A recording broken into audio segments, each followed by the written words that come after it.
Hi, welcome to Truth Points, lifting the media veil, revealing the facts. Today we'll explore Truth Point 103.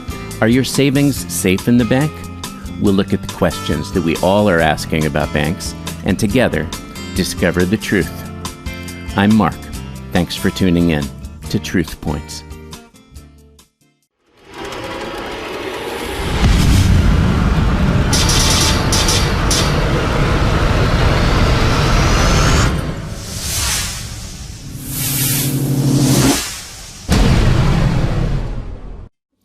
Hi, this is Mark. Welcome back. At Truth Points, we aren't trying to stir up trouble, but we do wonder and then research about some of the assumptions that we make in life and whether they still apply. One of these assumptions is the safety of our deposits in the U.S. banking system. I hadn't much of a concern about this until a few years ago when I came across the annual report for a large bank in their waiting area. In the slick, glossy booklet, I noticed that interest rate paid to depositors was close to zero, and that the bank had identified something they called customer fees as their most lucrative profit center. So, being who I am, I decided to dig in and question all of my confidence assumptions about banks. The two most positive trust points that I had about banks were drastically eroded late in 2014, turning my mild concerns into full-blown fear. More on that later. Here's the truth point number 103 about banking today in the U.S. As a starting point, let's agree that the whole idea of consumer banking is about trust. Many banks actually have the word trust in their name. Trust in the integrity of the bank, in the stability that they're handling both their money and ours with precision and honesty. Trust that you and I will be treated as a valued depositor/customer. Trust that our information will be protected and held in strict confidence. And perhaps above all, trust that our funds will be segregated and kept safe. A bank acts as a trustee for our currency, which ultimately is the store of the value of our life's labor, sweat, and effort. I'm sad to report that much of this trust has been compromised. The banks are not entirely at fault. Some of this affront is related to a general breakdown in privacy in our culture and by the government. But largely, the role of banks has shifted during the past 50 years, and banks are not acting as the trusted guardians and stewards of our most valued possession in the way that we assume. In a previous truth point, number 102, we discussed how words and statistics today have a shifted meaning from the past. Similarly, banks continue to promote the image of trust and permanence from years ago, while their role as our personal trustee has radically shifted and eroded. There are 5 truth points to this discussion. Chapter 1. Truth point number 103A. Banks have a conflict of interest, pun intended, with their depositors. The nature of current banking implies that depositors assume 2 conflicting roles, valued customer and profit target. In the past, banks could compete with their customer base by offering incentive interest rates on depositors' money.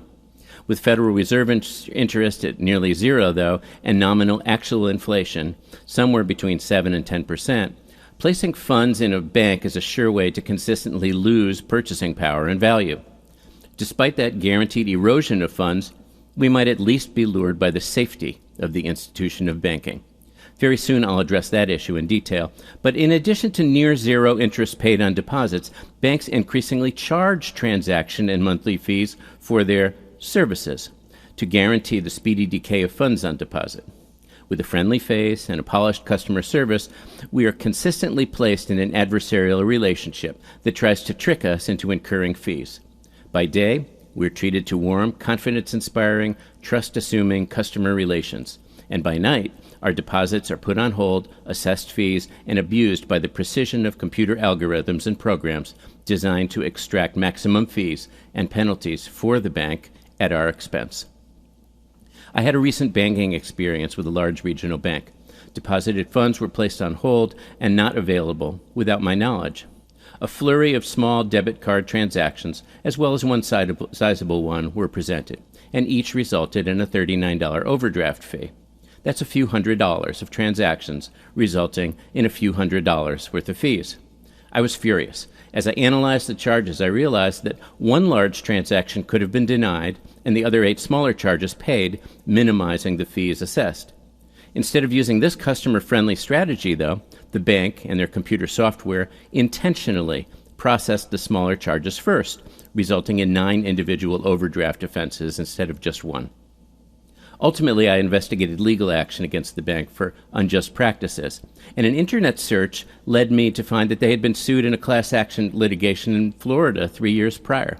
The case was decided in favor of the plaintiff against the bank, and they agreed to pay over $130 million in settlements and damages. So this was established, documented, intentional greed and fraud. 3 years later, they were still up to the same profitable game with my account, conning their customers who had to look at the warm, fuzzy family scenes on bank lobby posters. I say, let the buyer beware in risky situations. But please, let the banks come forward as our adversaries, or alternatively decide to be righteous stewards of our money and deserving of our trust. They can't have it both ways. Chapter 2. Truth Point 103b. Deposits are insured. Maybe. After the Great Depression of the 1930s, the Federal Deposit Insurance Corporation, FDIC, was instituted to insure the funds of depositors. This was a measure of the Banking Act of 1933 to restore confidence in the banking system after many failures. In 1934, the FDIC was created to insure accounts up to $2,500. Over time, account insurance was raised to $100,000 and again to $250,000 in 2008. Member banks pay a fee to the FDIC to fund this insurance. For the record, this deposit insurance operates at the depositor level, not for each account, so it is a maximum coverage per person, not for each account. The FDIC was actually called upon to rescue depositors during several bank failures, notably in 1991. But just those few claims completely wiped out their reserves, causing them to, what they call, borrow forward from member banks 3 years in advance. Here's a chart from the Federal Reserve showing current funds on deposits in bank of about $7.6 trillion going into 2015. The amount of the deposits is less relevant than taking a look at the amount of the reserves the FDIC has to cover potential claims against the almost $8 trillion. And the short answer is about $25 billion, about a third of 1% of the deposits. That would be 0.3%. Since the financial uncertainty of 2008, they've been targeting increasing their reserves to about 2%, $160 billion. But that process is mired in paperwork and has not yet materialized. It's still in the talking stage. This image, courtesy of demonocracy.info, shows the relative size of the deposits versus the reserves. The 9 columns on the front left represent deposits. The small area with the white dot in front around the 6 o'clock mark show the FDIC reserves. But here's a different way of looking at it. Put it another way, take 3 pennies out of your pocket. Put it on the table, and think long and hard how confident you are that that might mitigate the loss of a $100 bill. Certainly, some insurance is better than no insurance, and banks are making such record profits that maybe they'll never get into trouble. Maybe they'll take some of those profits and help us out. But just in case some of the consumer confidence turns to consumer doubt, I'd feel a bit more secure if those insured by FDIC little placards on the teller's counter had a bit more muscle to them. Chapter 3, Truth Point 103c, Fractional Reserve Lending. The popular story about how banking works is that people like you and me put our money in the bank as deposits, and the bank then loans out some of our money at higher interest to qualified buyers. Banks then earn money on the spread between what they pay depositors, which is nothing, and the interest that they collect on using our money as loans. That makes a nice simple picture and a great fairy tale, but unfortunately, it's not the reality of modern banking in the U.S. The first thing to digest is that banks actually create into existence almost 90% of the money in our economy. That is, they create money. This invites repeating. Banks create money into existence. So if you've been repeating the nice story above for too long, you probably think that I'm nuts. Initially, I thought this idea was crazy, but it actually is completely true. Here it is from an authority in the words of the Federal Reserve. Commercial banks create checkbook money whenever they grant a loan simply by adding new deposit dollars in accounts on their books in exchange for a borrower's IOU. If this idea is new to you, that the money you deposit gets magnified as banks create money through loans up to 10 times the deposits, I heartily suggest that you take 20 minutes to listen to a fabulous video on the subject. Mike Maloney of goldsilver.com has presented this topic of money creation clearly in his series, The Hidden Secrets of Money, Part 4, from which I use the above graphic. In a nutshell, 90% of our funds on deposit get loaned out, replaced by a bank IOU, and then the loan, made with the same money on deposit, becomes another asset of the bank. Our account shows the full amount of our deposit. The bank creates money in the form of a new loan, which is another bank asset, while it still also owes us our deposit, and this is fully legal under current laws. My point is not to criticize the practice, but to make readers aware that only 10% of your deposited funds are actually held by the bank, which they call vault cash. The other 90% exists as digits, ones and zeros, and numbers on a screen, as a promise to pay. When consumers trust banks, a 10% reserve more than covers the day-to-day need for physical cash. In times where confidence is lost, however, such as in the Great Depression or in regional bank failures over the years, this 10% reserve is not anywhere near adequate to satisfy withdrawals. The take-home message is that in a panic, you probably will not be able to withdraw your money because most of it is not there. Chapter 4. Truth Point 103D. 0% interest.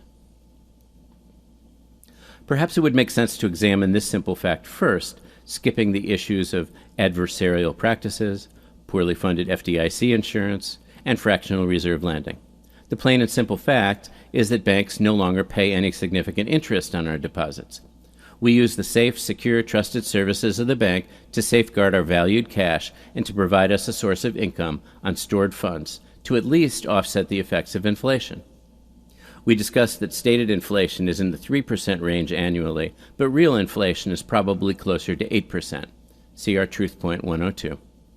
So to stay in the same place, just treading water with your money, and not losing any financial ground, we must increase our dollars by this factor. The current Fed interest rate in 2015 is effectively zero, and banks literally pay zero, or some small fraction over that, to their depositors. So this negates the role of banks as paying us anything for the use of our money, and it purely turns them into stewards to hold our constantly devaluing money. We are literally just buying the trust and security of the bank and no longer earning anything from them. It is as though money was ice and the banks were a broken freezer.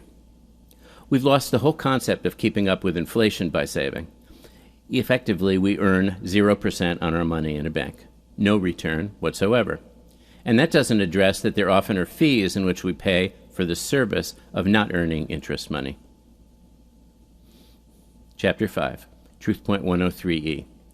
Distancing us from our property. In the past, we tolerated a certain amount of inconvenience with banks in exchange for the security, privacy, and interest that they provided. We all know the term banker's hours, which hints at the legacy of short daily work hours, typically 9 to 3, that bank employees seem to enjoy, as compared to the rest of us working a 40-hour week or more. To be fair, many banks have extended hours on Saturday, late afternoon, and certainly a 24/7 online and ATM presence. Still, at a very basic level, banks provide a barrier between us and unlimited use, enjoyment, and access to our money. To read a bank brochure, one who is unfamiliar with the business might presume that they were offering business and consumer services, not access to something of ours that we've entrusted with them that they are granting us limited access to. Let's picture that you or I rented a self-storage unit to store some stuff that doesn't fit in your home, attic, or basement. The 10 by 10 foot space, let's say, that you rent is private, safe, and generally has 24/7 access, so that you can get to your stuff at any time that's convenient for you. Contrast this with a bank that holds our most valuable possession, the currency markers of our labor, and once they have our cash, we only get complete access to it on their schedule. I'm not talking about moving numbers around on a computer screen or a smartphone. I mean access to the physical cash that we own. Unfortunately, that's not even the beginning of the problem. To really understand the problem with banks, we need to talk about two concepts: segregated funds and bank holidays. The first, segregated funds, means what it says, that our money is kept separate or segregated from other people's funds, and also segregated from the general operating funds of the bank. Essentially, we want to ensure that our deposits don't get commingled in some big money pile with other depositors and with the bank's money, so that we're insulated from losses outside of our control.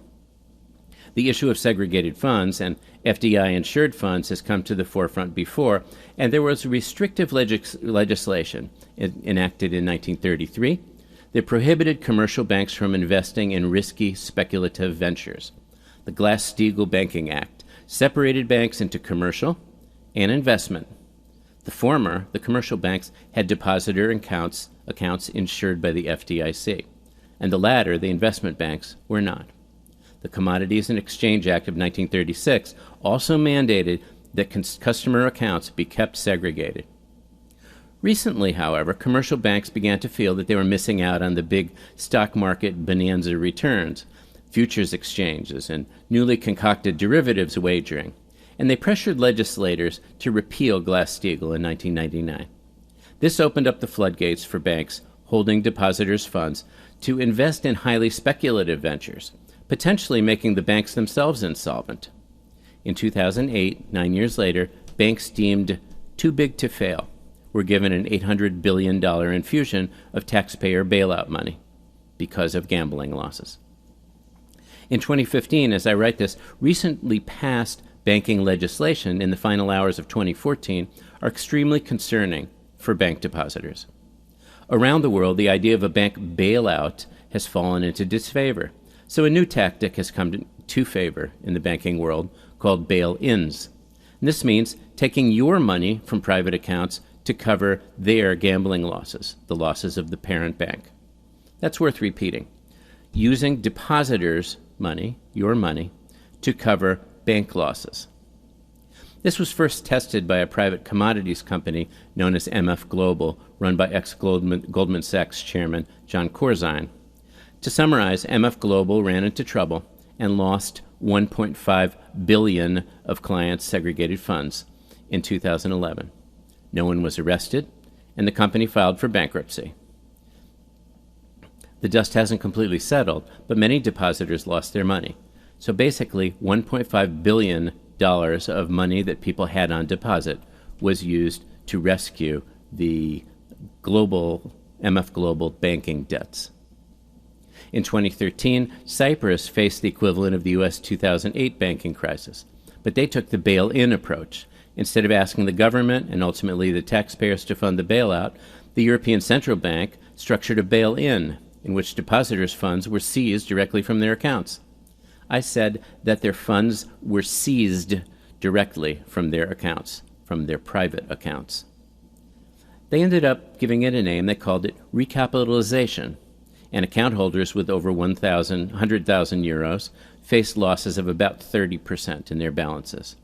During the process, they had no access to their funds, and after this, only limited access with low daily withdrawal limits. So much for banks being honest stewards of our currency on deposit. So this new solution to rescuing reckless bank investments and losses involves taking money directly from bank accounts, from bank depositors. But this can't happen here in the United States, right? Well, we just don't know. Trends are not moving in the right direction, though. We're seeing the banking community favor profits over stability and solidity. In December 2014, legislation passed through Congress that weakens restrictions on banks that want to trade in the same sorts of risky derivatives that sparked the financial meltdown of 2008. And it allows the banks to back their bets with taxpayer-backed insurance and with your deposits. It's time to make our final point. Banks create distance between you and your money. Our money and currency represents a value marker for our time, our labor, and our creative efforts. It belongs to us, personally, as it is the reflection and store of our sweat and labor. We would be up in arms if someone somehow decided that we had a limited use of our car or our home or any of our possessions. Hey, you can't use your chainsaw on Saturday. Or you can't use your car. I'm going to take your car and use that. Lock it up on certain days. Somehow, though, we've tolerated limited access to our money by banks. In 1933, President Roosevelt declared a bank holiday for 4 days to allow the panic and fury of the public with banking to cool down a bit. This was a short window to reestablish confidence in the system where there was none, and fortunately it worked. In Cyprus, in March 2013, banks had lost huge resources due to risky investing. The country was heavily in debt. On Friday, everything was normal. Then they, too, had a bank holiday. The next morning, depositors had no access to their bank accounts to even buy a cup of coffee or loaf of bread. Many lost 30% of their savings overnight, involuntarily, to bail out banks. By the next week, there were limits on withdrawals, and the whole time, you could check your balances online as usual. You just couldn't use it. Bottom line, digital money is not cash in hand. In summary, we have a love-hate adversarial relationships with our banks. By day, we're treated as valued customers. By night, predatory computer programs extract the maximum fees from us. We use banks for their security, yet the insurer, the FDIC, is woefully short on assets, currently only 0.3% of insured accounts. According to U.S. law and the fractional reserve system, banks are only required to actually hold on to 10% of your money. Put another way, 90% of what you deposit is immediately replaced with a bank IOU, and your cash is just not there. Formerly, we received interest on our deposits to help offset the effects of inflation. Today, we receive nothing, causing us to consistently lose purchasing power. Finally, banks are now allowed to invest in risky, leveraged speculating, favoring their profit over our security. The idea of banks being conservative is just plain no longer true, unless, of course, you're applying for a loan. And for all of this, in return, we are distanced from accessing our money. I welcome your comments, but hopefully you'll resonate and agree with the points of this Truth Points episode. It may be time to rethink the role of a bank in securing your most valued asset, your cash. The worst offenders are large national banks. Local banks and credit unions are better choices. Your money is valuable. Perhaps it's time to reevaluate the role of banks as stewards of our cash. This is Mark. Thanks for listening to Truth Points.